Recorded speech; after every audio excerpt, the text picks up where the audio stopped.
como no, y además toca el día que tú quieras. Tú dispones el día que quieras venir, Catherine.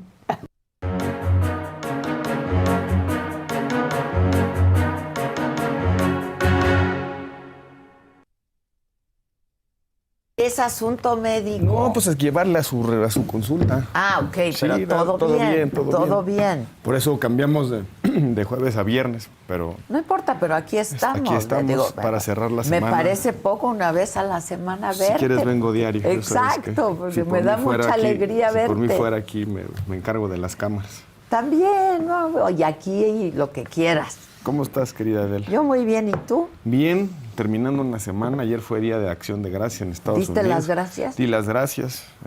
Aquí no sé para qué ni por qué, pero bueno, pues hay que seguir una tradición pues, que allá es muy... Pues digo que es el evento allá es más como la Navidad. Es como la Navidad, el evento más importante. Más importante, ¿no? Y bueno, pues nosotros nos hemos poco a poco, me refiero a los mexicanos, acercándonos a esas tradiciones y bueno, ya te invitan a un pavo y etcétera, ¿no? Sí, que está padre. Yo ayer me decían que hay gente que ya no estaba trabajando porque era Día de Acción de Gracias. Sí. Y yo decía, ¿qué?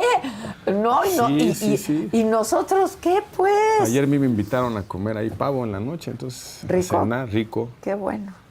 Ya, lo que pasa es el pretexto ya para inaugurar formalmente los festejos del que ya empezaron, Maratón Guadalupe Reyes. Ayer tuve que ir al centro de la ciudad y me tomó 2 horas. Sí. O sea, ya empezó el tráfico de Navidad. Yo fui el miércoles al centro y también, hora y media. Sí. Pero es que desde que empezó la Cuarta Transformación ya no es Guadalupe Reyes. Ahora empiezas desde el 16 de septiembre y terminas en la expropiación petrolera. En marzo. Son está las bien. 4 transformaciones, ¿no? Independencia, revolución, Navidad y expropiación petrolera. Es lo único bueno que ha traído. ¿Y a qué hora trabajamos? Pues por eso, y ahora dura 4 meses, antes duraba nada más un mes. Ahora dura 4 meses. Para algunos, para algunos. Sí, para los pudientes de la 4T. Así es. Pero bueno, ya empiezan formalmente los festejos. Pues hay que darle, ¿no? Pues ya hay que denos. Platicaba ahorita antes de entrar que, bueno, los mexicanos somos así, festejamos hasta cuando estamos tristes, ¿no? Estamos tristes, pues vamos a tomarnos algo. Estamos contentos, también nos tomamos pierde algo. la selección, pues, doble. También, ¿te ganaste? Pues celebra. Gana ni se diga, hombre, ¿no? Sí. Gana ni se diga. Sí. Entonces, oye, y esta semana medio ruidosa, ¿no? Es ruidosa por varias razones. Ya empezó la discusión del paquete fiscal, un instrumento muy importante para el gobierno. El Congreso le toca revisar la propuesta de impuestos, de deuda y cómo va a ejercer el gasto. Es lo que llamamos el paquete económico. Vino un paquete económico con un nivel de deuda bastante importante, inédito. Desde hace mucho tiempo no teníamos este nivel de deuda. Y eso que está optimista. Que está optimista. Son 2 billones de deuda adicional, que no cuenta lo que llamamos la deuda oculta. Por ahí hay varios medios de comunicación que esta semana han estado documentando que hay una fuerte deuda a proveedores, sobre todo de Pemex, proveedores de corto plazo, que no impactan en registro contable de la deuda. Es puro déficit, que no es otra cosa que el diferencial entre lo que recibí en el año de impuestos y lo que tengo que pagar. Entonces, un paquete económico que trae un fuerte componente de deuda. Los analistas no lo tomaron muy mal. México tiene algunas capacidades, pero van a ver, yo creo que se va a esperar un poco el mercado o las reacciones del mercado a ver a dónde va el gasto. Porque en estricto sentido, Adela, pues, la deuda importa cuando ves a dónde va.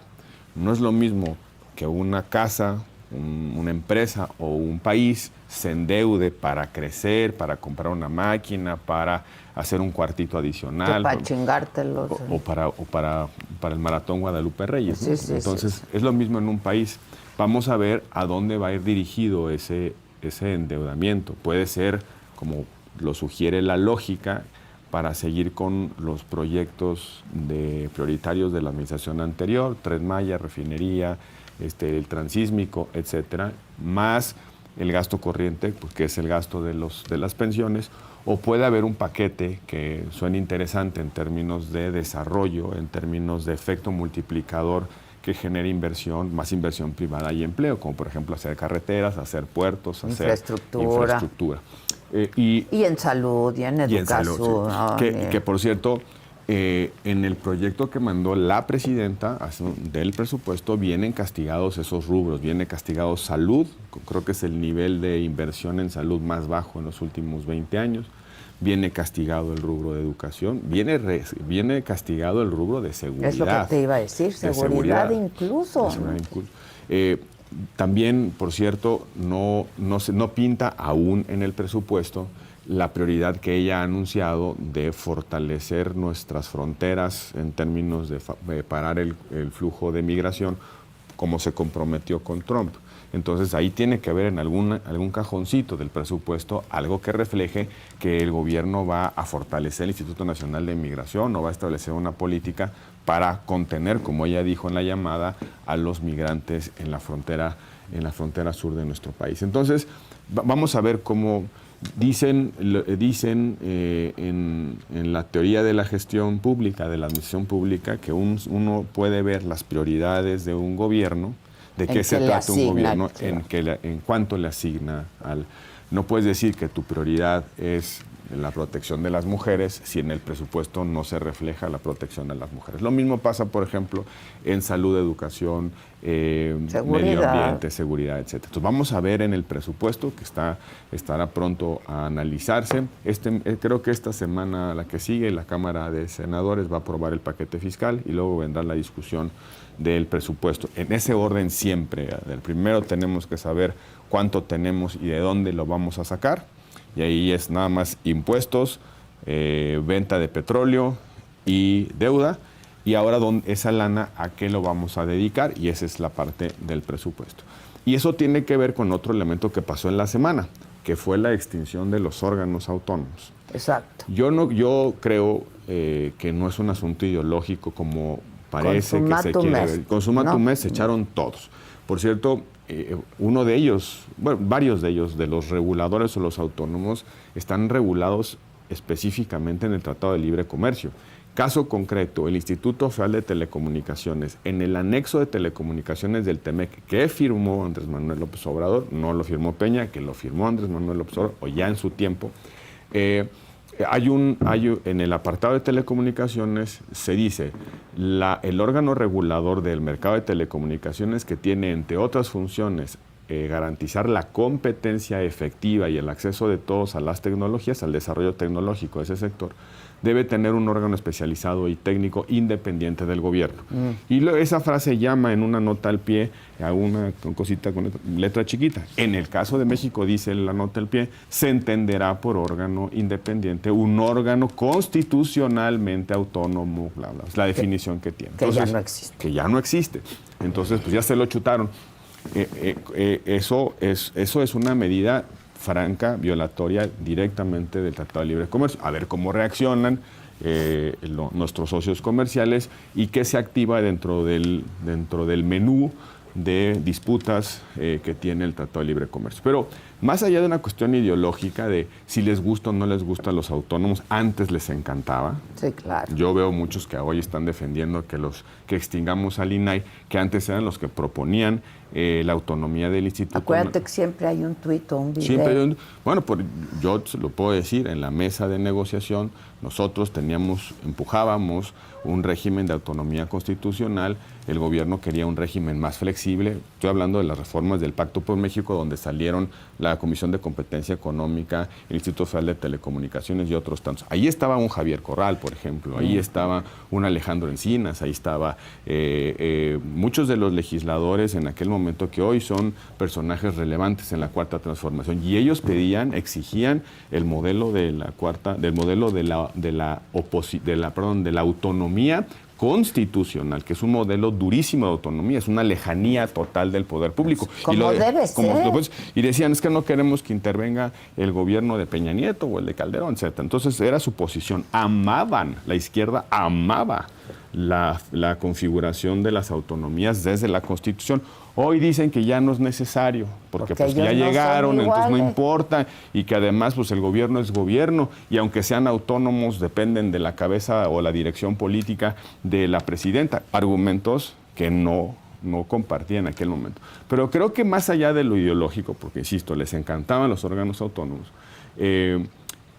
por ejemplo, en la última negociación de la reforma educativa, hicimos un Instituto Nacional de Evaluación Educativa y le dimos autonomía constitucional y fue una posición en aquel entonces el PRD, donde hoy están muchos de ellos. Estaba sentado en la mesa Zoé Robledo, estaba sentado en la mesa Alejandro Encinas, Javier Corral, muchos buscando que hasta en educación hubiese una evaluación externa. Hoy hoy literalmente matan institucionalmente al Coneval, que se encarga de evaluar la política social. Oiga, eso lo puede hacer el INEGI. No, es distinto. El INEGI lleva, digamos, las estadísticas básicas de nuestro país. El Coneval hace análisis costo-beneficio del impacto de una política social en el objetivo que es reducir la pobreza. Pero bueno, yo creo que más allá del tema ideológico, lo que está en el fondo es lana.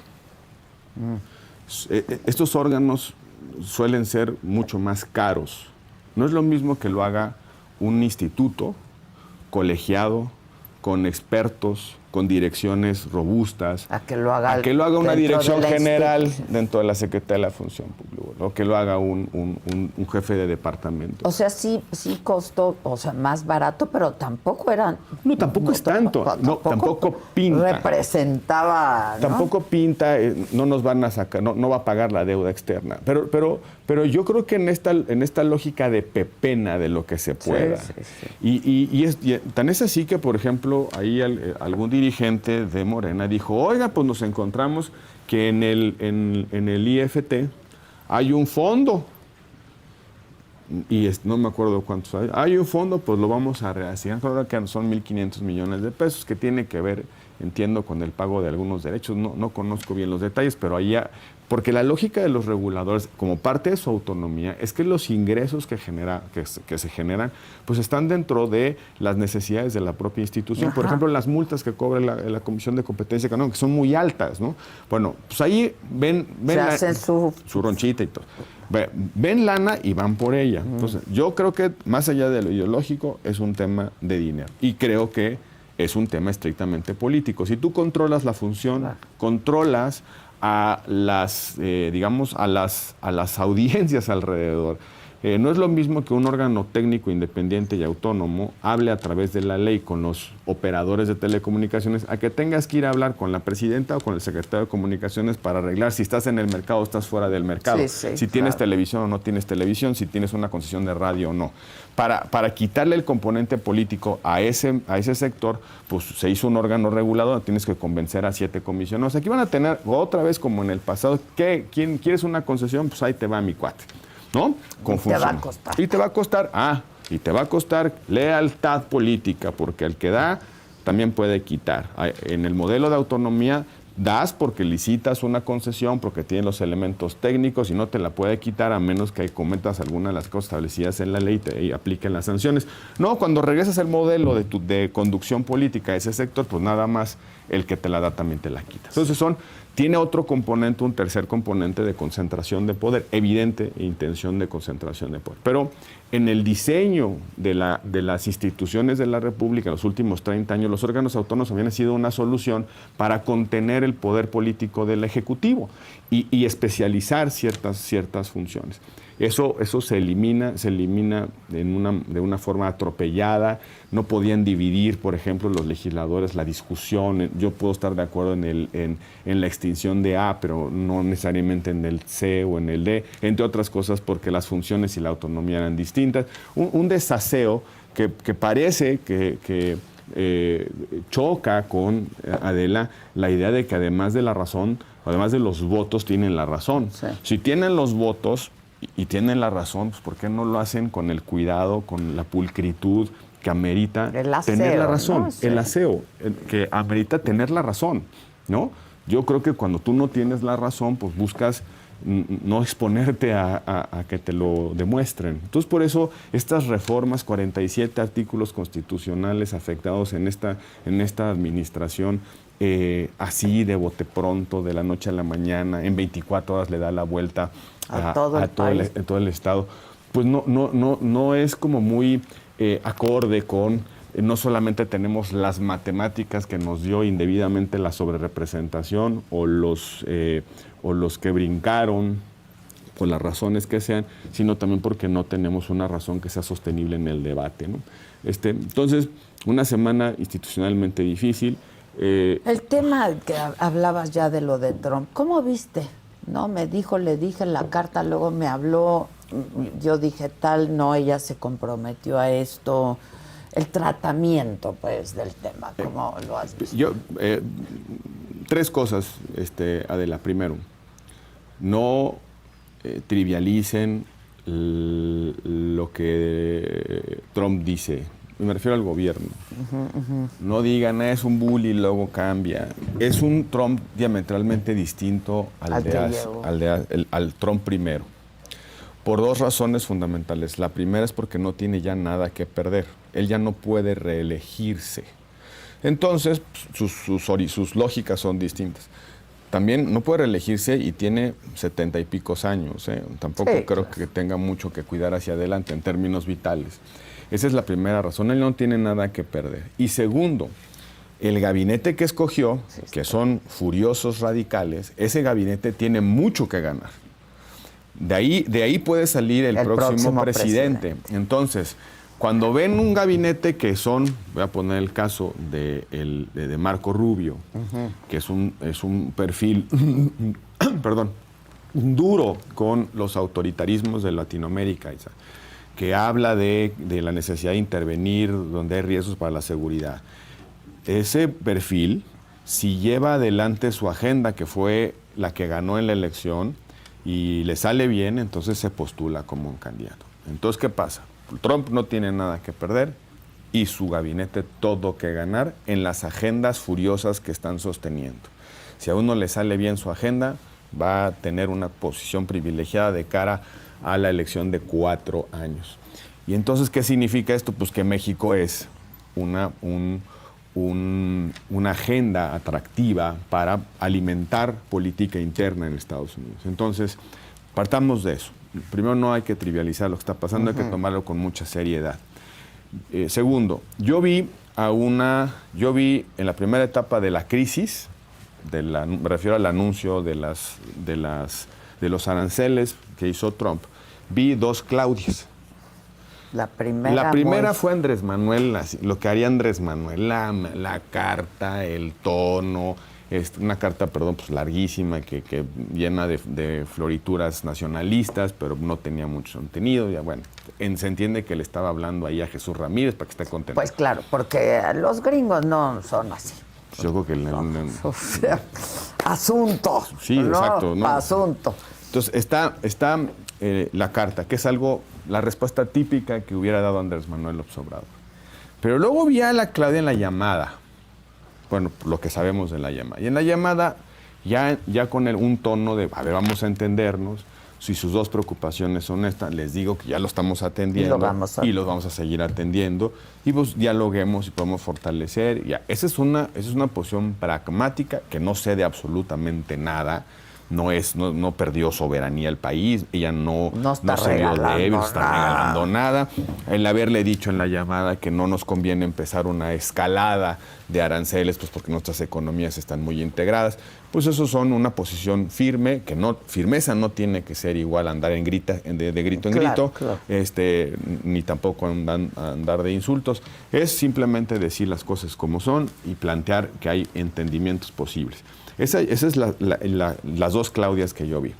El tercer elemento, Adela, esta cosa que se está generando, la unidad frente al riesgo de Trump, la unidad de todos. Que la oposición venga, se pone para acá y ya todo. Otra vez en la bandera. Yo creo que es al revés. No me refiero a que hay que escatimarle nada a la presidenta, es la jefa del Estado mexicano.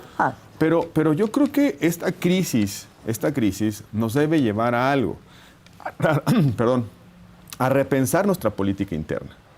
O sea, lo que nos está haciendo los aranceles, querida Adela, son represalias del derecho internacional, formas de un Estado legítimas para responder frente a otro, para cambiar las reglas del juego. Oye, si tú y yo tenemos un entendimiento de libre comercio, pero tú me estás metiendo un subsidio incorrecto a ese producto, Pues entonces tengo el derecho a generar una medida, una represalia, como si fuera una sanción, para compensar el daño que está provocando. Y lo que nos dice la posición de Trump, le dice a los mexicanos, nos dice a nuestra política interna, es que dos cosas, por lo menos dos cosas, o quizá tres, están provocando una distorsión en nuestros entendimientos comerciales. ¿Cuáles son esas tres cosas? Uno, la migración.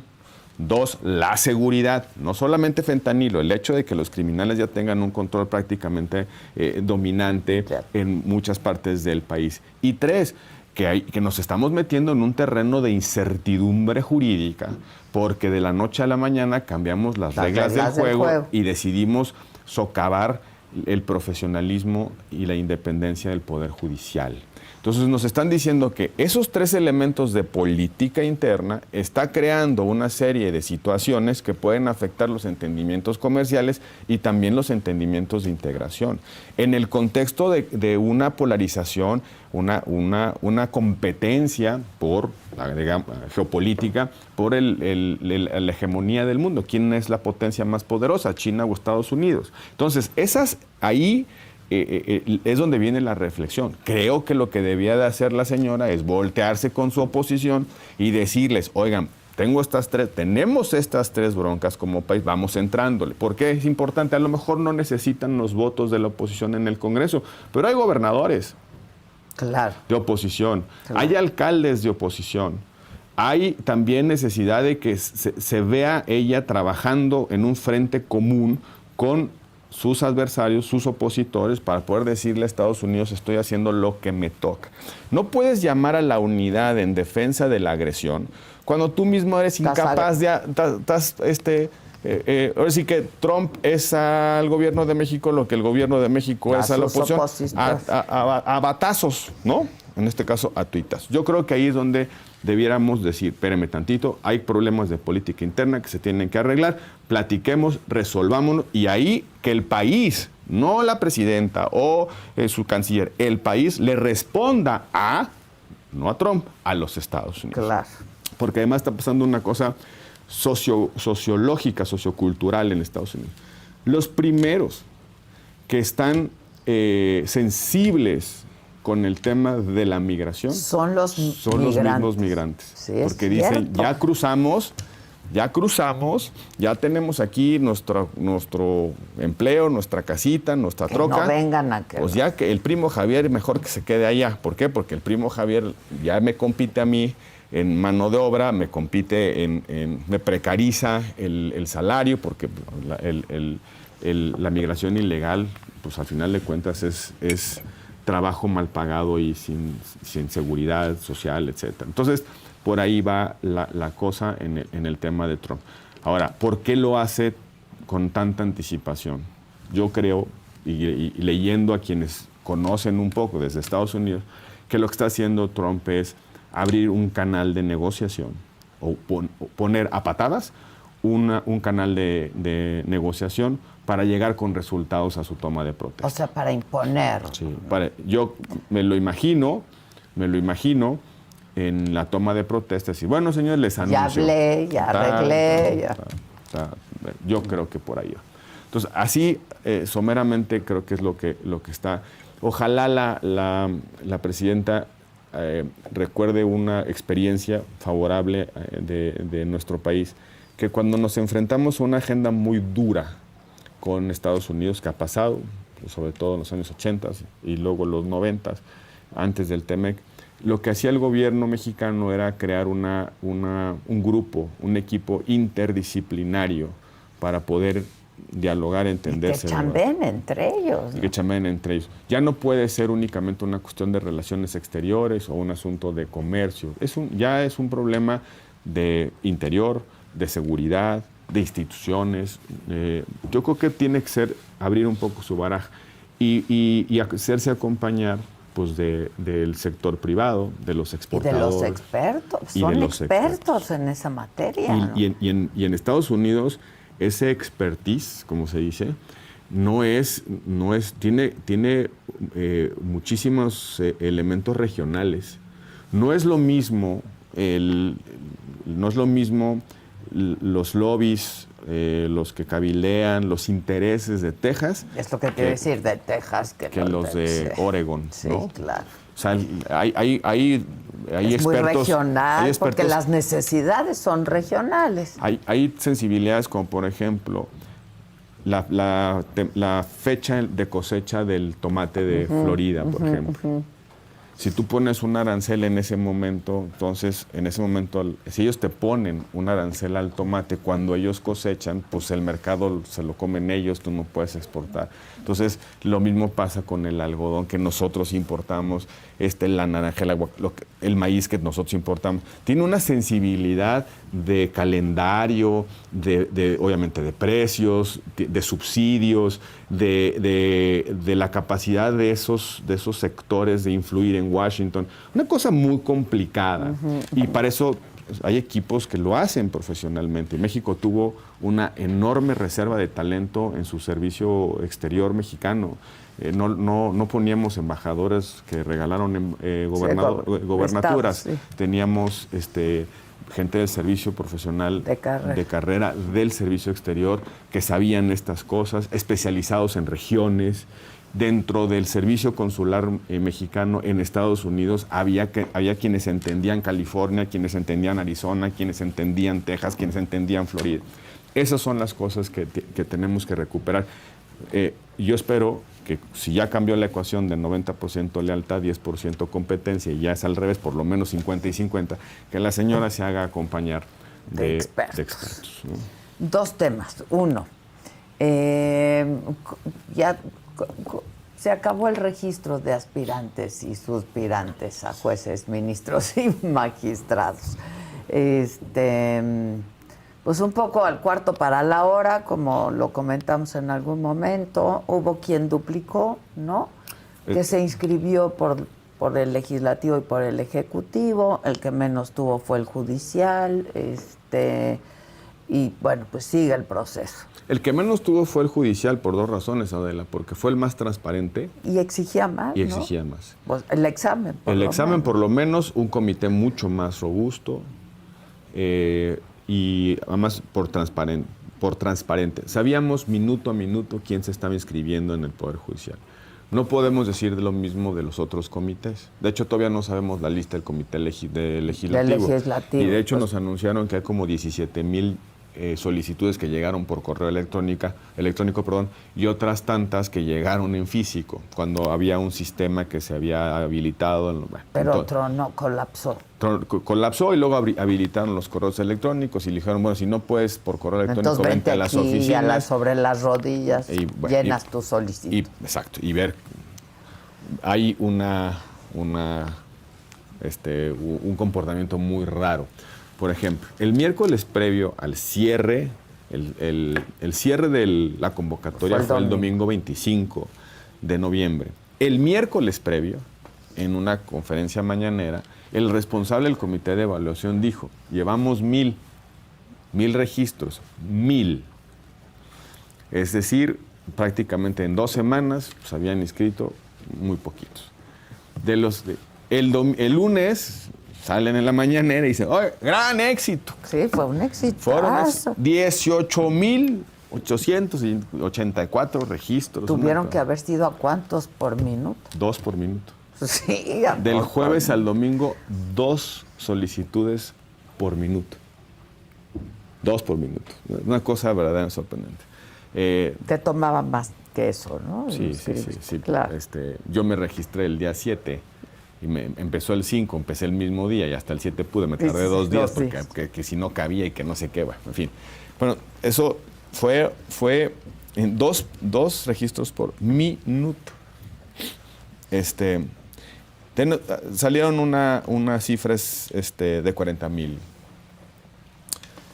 De 40,000 registros y la gran mayoría en el último fin de semana. Sí, los mexicanos dejamos todo al final. Último. Pero fíjate cómo podemos compararla con el comportamiento que tuvo los registros en el Poder Judicial. En el Poder Judicial traían 680 en promedio. Y el último fin de semana pues subió un poquitito, pero no fue así como... No fue de 1,000 a 18,000, ¿no? Entonces, también el comportamiento estadístico te dice algo. Ciro ahí sacó un testimonio que están presionando a la gente. Lenia Batres se inscribió. Lo dijo Saldívar, ¿te acuerdas? Pues, que dijo que habían estado presionando a la gente en el Poder Judicial para que no se inscribiera. Pues ya, pero no lo demostraron, creo que lo desmintieron, pero Lenia Batres se inscribió. Lenia tiene pase directo conforme a la reforma. No tenía que inscribir. Ya está en la boleta, pero se inscribió con el Poder Ejecutivo. Que no sé para qué, para que haya un registro más o vaya usted a saber. Bueno, ¿qué sigue a continuación? Ya se cerró el plazo de registros. El próximo 15 de diciembre tienen que publicar el primer filtrado de nombres, que son los que cumplen con los requisitos estrictamente formales del cargo. Y los tienen que publicar. Ahí es. No a todos los que están hoy, pero sí a los que pasan el primer filtro. El primer filtro, que es la revisión de los requisitos estrictamente objetivos, que son edad, mexicano por nacimiento, si presentó las 5 cartas, si presentó su ensayo, si tiene 5 años de práctica profesional, si tiene 8 de promedio en la carrera, si saca 9 en las materias relacionadas con el cargo al que aspira. Es requisito simplemente de expediente. Ya. Entonces va a haber un primer filtrado. Y de ahí se abre otro periodo, una nueva etapa, que es, con base en esa lista, van a analizar, evaluar los que tengan el perfil al cargo.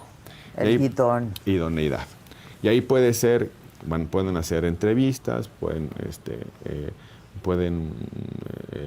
fin, considerando... Ya no va a haber exámenes, ¿no? En el Poder Judicial hay un examen de opción múltiple, en el Ejecutivo y el Legislativo no hay exámenes. Hay entrevistas. Puede haber entrevistas y puede haber, el comité de 5 puede entrevistar juntos, separados, hacer grupos de trabajo, tienen muchas cosas que todavía están indeterminadas.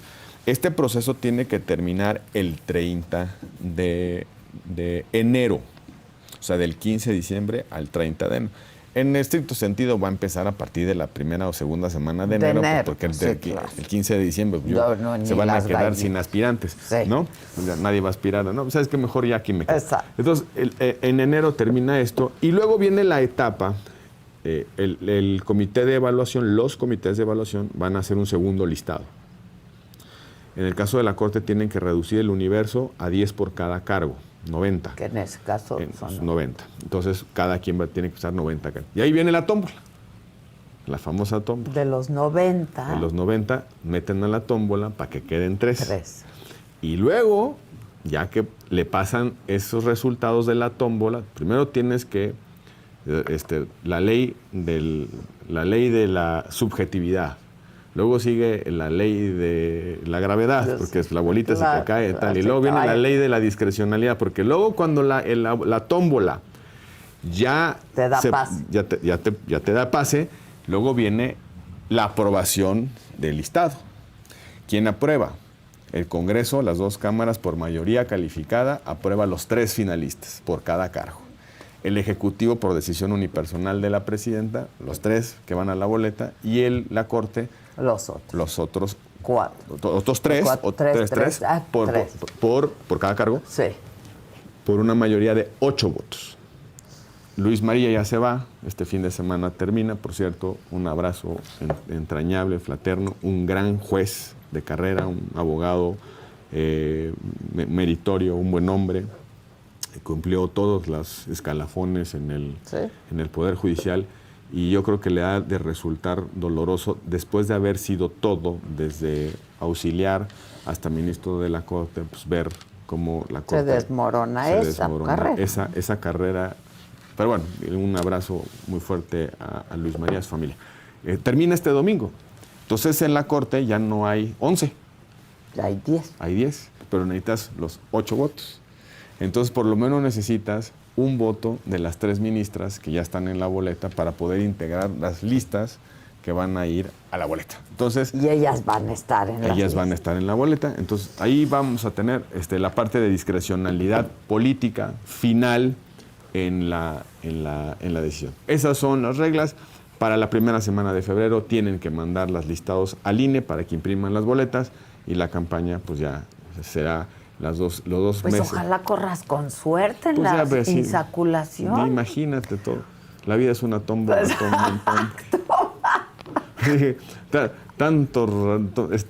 Tanto partirse el lomo para acabar en una bolita, ¿verdad? En una bolita. Y bueno, yo espero que ahora sí que la suerte me acompañe, pero yo nunca me he ganado nada. ¿Nunca? No, y sí, Yo tampoco, la